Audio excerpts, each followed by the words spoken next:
Punnapra primary സ്കൂളിലാണ് അച്യുതാനന്ദൻ വിദ്യാഭ്യാസം ആരംഭിച്ചത്.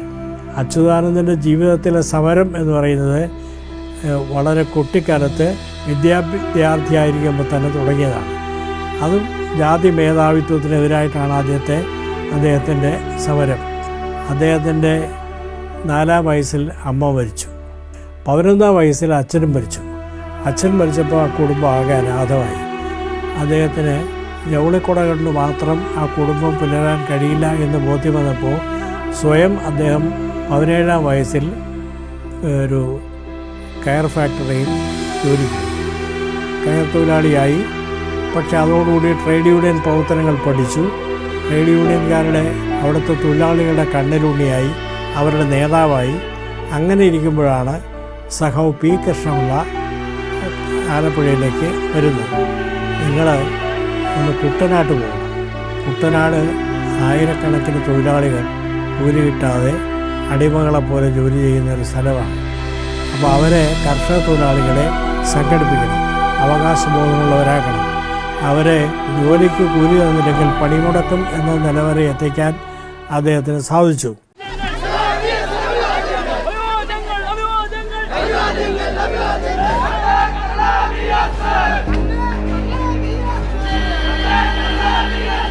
നെഹ്റു കുടുംബത്തിലെ ഇളമുറക്കാരനെ ഒറ്റയടിക്ക് അസ്ത്രപ്രശ്നനാക്കിയ 87-കാരന്റെ പോർവിളി കേരളം ഒരിക്കലും മറക്കുമെന്ന് തോന്നുന്നില്ല. തലനരക്കുകയല്ല എന്റെ വൃദ്ധത്വം, തലനരക്കാത്തതല്ല എന്റെ യുവത്വവും.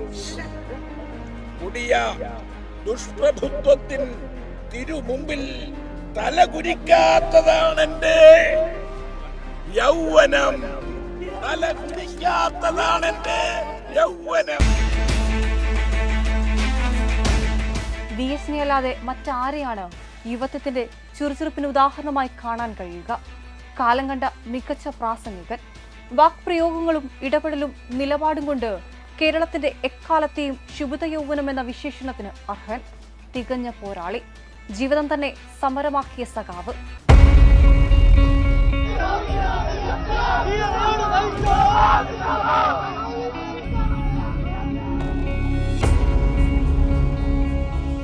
വേലിക്കകത്ത് ശങ്കരൻ, അച്യുതാനന്ദൻ ഒരു ജനതയുടെ വികാരമായി മാറിയ VS എന്ന 2 അക്ഷരത്തിലേക്ക് മാറിയതും ആ സമര പോരാട്ടങ്ങളിലൂടെയായിരുന്നു. VS എന്നാൽ ചരിത്രമാണ്. കേരളത്തിന്റെ കമ്മ്യൂണിസ്റ്റ് പാർട്ടിയുടെ ചരിത്രം. കണ്ണേ കരളേ VS എന്ന ഒറ്റ മുദ്രാവാക്യം മതി സഖാക്കളുടെ നെഞ്ചിലാണ് VS എന്നതിന് തെളിവ്. ആലപ്പുഴയിലെ ട്രേഡ് യൂണിയൻ രംഗത്ത് നിന്ന് പി കൃഷ്ണപിള്ള കണ്ടെത്തിയ നേതാവ്. 1964 പാർട്ടി പിളർന്നപ്പോൾ ഇറങ്ങിപ്പോന്ന 32 നേതാക്കളിൽ ചരിത്രത്തിലേക്ക് ഏറ്റവും അവസാനം നടന്നു കയറിയയാൾ. പുന്നപ്ര വയലാർ സമരവീര്യത്തിന്റെ ചൂടും ചൂരുമറിഞ്ഞ പാർട്ടി പ്രവർത്തകൻ. പരുക്കനും കർക്കശക്കാരനുമായിരുന്ന VS എന്ന നേതാവിനെ കാലം രാഗി മിനുക്കി.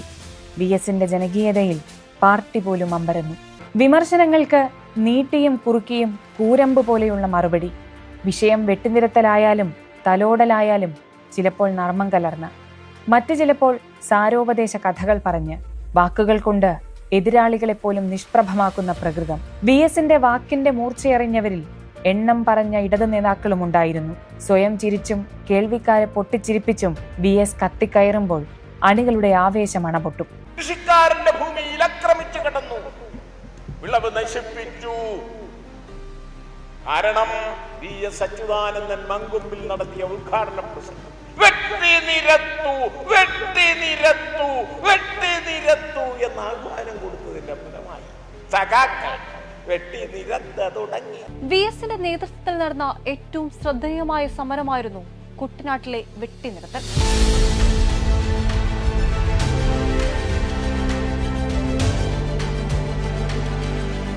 പരിസ്ഥിതി സംരക്ഷണത്തിനായി കേരളത്തിന്റെ വയലോരകളിൽ പിന്നീട് അരങ്ങേറിയ പോരാട്ടങ്ങളിലെ നാഴികക്കല്ലായിരുന്നു കുട്ടനാട്ടിലെ ഈ വെട്ടിനിരത്തൽ. വയലിൽ ഒരു നികത്തിലും വേണ്ടെന്ന് പരസ്യമായി പ്രഖ്യാപിച്ച VS പോരാട്ടം തുടങ്ങിയതോടെ കർഷകരും അണിനിരന്നു. കുട്ടനാടൻ നെൽപ്പാടങ്ങളിലെ എല്ലാത്തരം നികത്തലുകൾക്കുമെതിരെ VS-ന്റെ നേതൃത്വത്തിൽ കർഷകർ അരിവാളെടുത്തു. മറ്റ് കൃഷിയിലൂടെ നിലം നികത്താനുള്ള ശ്രമങ്ങൾക്കും VS-ന്റെ വെട്ടിനിരത്തൽ സമരം വെല്ലുവിളിയായി. വികസന വിരുദ്ധൻ എന്ന പേര് വിമർശകർ VS-ന് ചാർത്തിക്കൊടുത്തതും ഇതിലൂടെയായിരുന്നു. വെട്ടിനിരുത്തൽ സമരം എന്ന പേരിൽ കുപ്രസിദ്ധി ആർജിച്ചെങ്കിലും കാലം കടന്നപ്പോൾ ആ പ്രക്ഷോഭം കേരളത്തിലെ എല്ലാ പരിസ്ഥിതി സമരങ്ങളുടെയും തുടക്കമെന്ന് വിശേഷിപ്പിക്കുന്നവരാണ് ഇന്ന് ഏറിയ പങ്കും.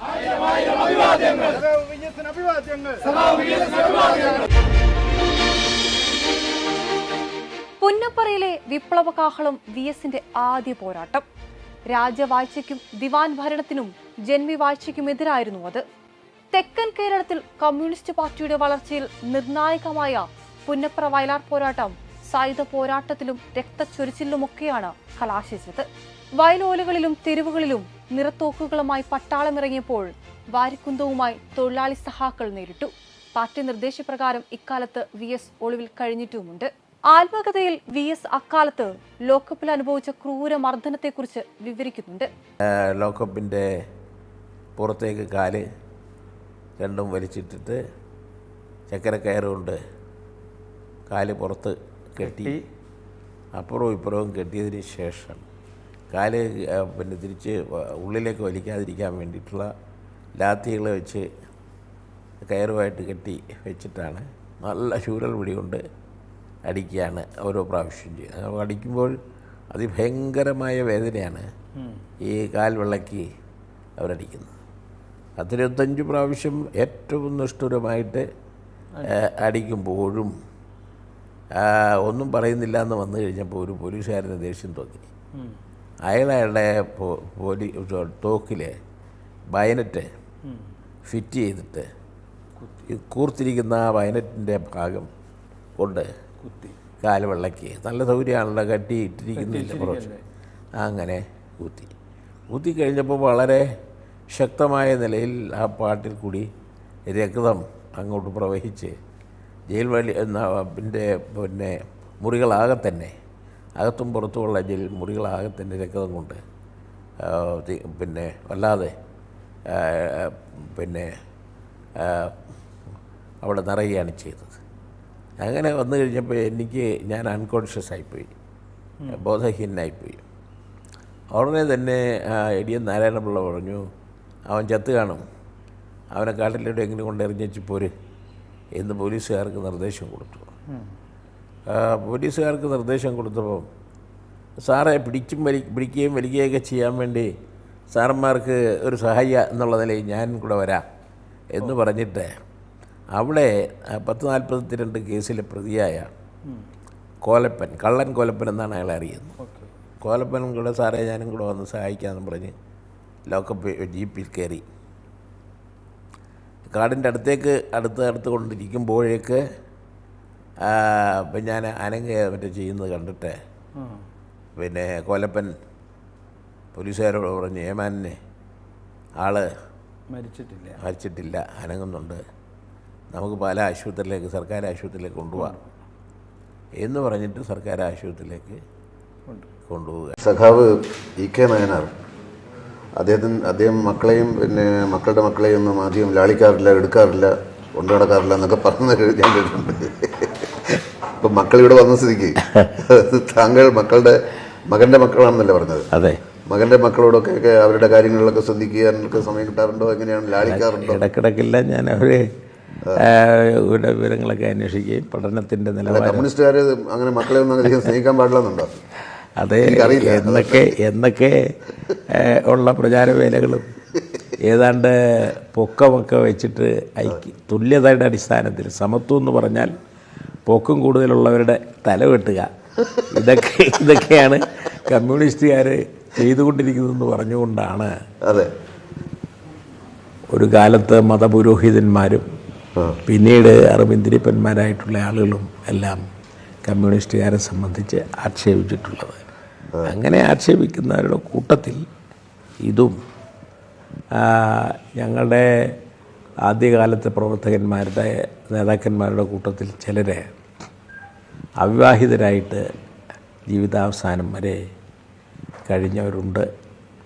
സഖാവ് R. സുഗതൻ, C. കർണൻ, ഇതേപോലുള്ള ആളുകൾ.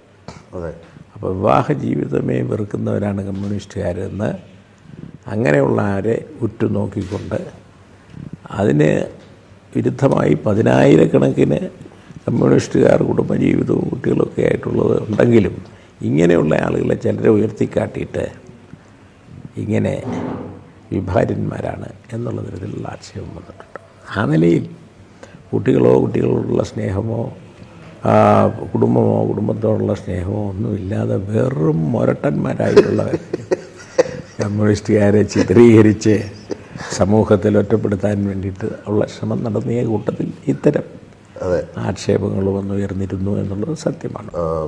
ചെറുപ്പകാലത്തെ ഓണത്തിനെ കുറിച്ചിട്ടുള്ള എങ്ങനെയുള്ള ഓർമ്മകളാണുള്ളത്? ഓണം ആഘോഷിക്കാറുണ്ടായിരുന്നു, ദാരിദ്ര്യത്തിലും ബുദ്ധിമുട്ടിലുമൊക്കെ ആയിരുന്നു ചെറുപ്പകാലം എന്ന് പറഞ്ഞു. എങ്കിലും ആ കാലത്ത് അത്തരം ഘട്ടങ്ങൾ ഓർമ്മയിലുണ്ടാവുമല്ലോ. ഉണ്ടാവും. അതെ. ഓണമെന്ന് പറയുന്നത് എൻ്റെ ചെറുപ്പകാലത്ത് പാവപ്പെട്ടവനും പട്ടിണിക്കാരനും പണക്കാരനും എല്ലാം തന്നെ വളരെ സന്തോഷത്തോടുകൂടി ആഹ്ലാദത്തോടുകൂടി കാണുകയും ആചരിക്കുകയും ഒക്കെ ചെയ്തു പോകുന്ന ദിവസങ്ങളാണ്. അന്ന് മാവേലിയെ സംബന്ധിച്ച് ഉള്ള പാട്ടുകളും ഊഞ്ഞാൽ പാട്ടുകളും തിരുവാതിരക്കളികളും എല്ലാം തന്നെ ഓണത്തെ അപ്പനെ അനുസ്മരിപ്പിച്ചുകൊണ്ട് ഓർത്തുകൊണ്ട് മാവേലി നാടുവാണിയിടും കാലം മാനുഷരെല്ലാവരും ഒന്നുപോലെ കള്ളപ്പറയും ചെറുനാഴിയും കള്ളത്തരങ്ങൾ മറ്റൊന്നുമില്ല എന്നുള്ള ആ മധുരസ്മരണകൾ മാവേലി മന്നൻ രാജ്യം ഭരിച്ചിരുന്ന കാലത്ത് അന്ന് കേരളം എങ്ങനെയായിരുന്നു എന്ന് എല്ലാവരും കൂടി ഒന്നിച്ച് തിരുവാതിരക്കളിയിലും ഊഞ്ഞാൽപ്പാട്ടിലും അതുപോലുള്ള കളികളോടൊപ്പമുള്ള പാട്ടുകളിലും എല്ലാം തന്നെ അന്ന് വളരെ സന്തോഷഭരിതമായിട്ടുള്ള നിലയിൽ ആളുകൾ ആടിയും പാടിയും അതെല്ലാം ആഹ്ലാദത്തോടുകൂടി ആസ്വദിച്ചിരുന്നു. അതിൽ ഞാനും കൂടിയിരുന്നു. ശരീരം അവശത കാണിച്ചപ്പോഴും ഊർജ്ജസ്വലനായി അദ്ദേഹം നടന്നു. ആ കാലത്തൊക്കെ തെരഞ്ഞെടുപ്പ് പ്രചാരണ വേദികളിൽ VS ആയിരുന്നു താരം. പാർട്ടി ചിട്ടകളായിരുന്നില്ല, സ്വന്തം ചിട്ടകളും ശൈലികളുമായിരുന്നു VSന്റെ വഴികാട്ടി.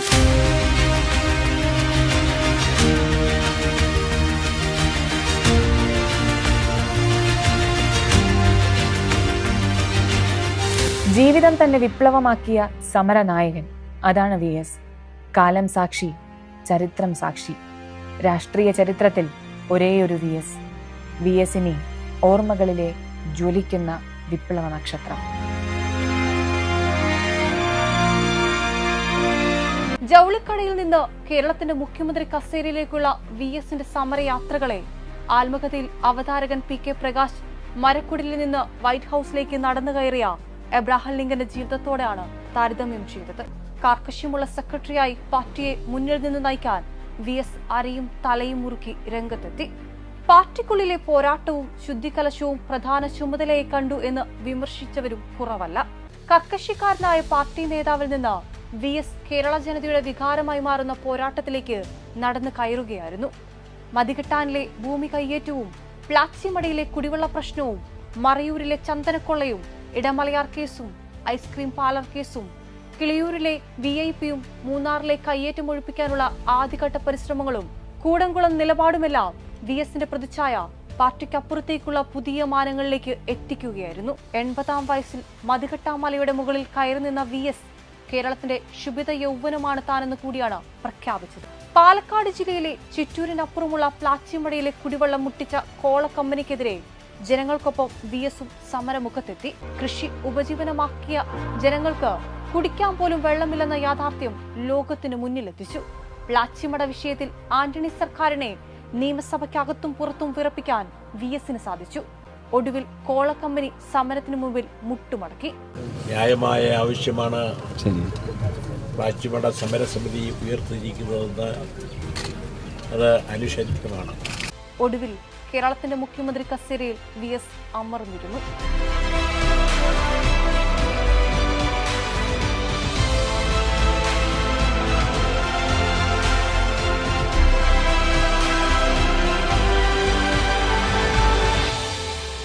സമര പോരാട്ടത്തിന്റെ സ്മരണകൾ ഉയർത്തുന്ന വരികൾ കേരളം ഏറ്റുപാടാൻ തുടങ്ങിയിട്ട് 60 വർഷം.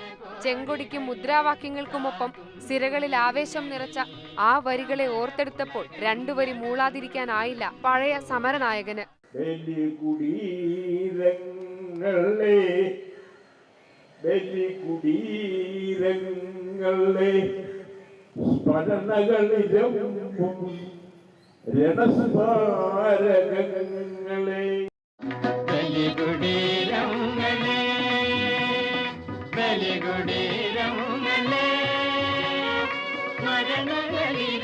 കാണുന്നത് എന്താണ്? മണിക്കൂർ 4 മാത്രമേ ആവുന്നുള്ളൂ.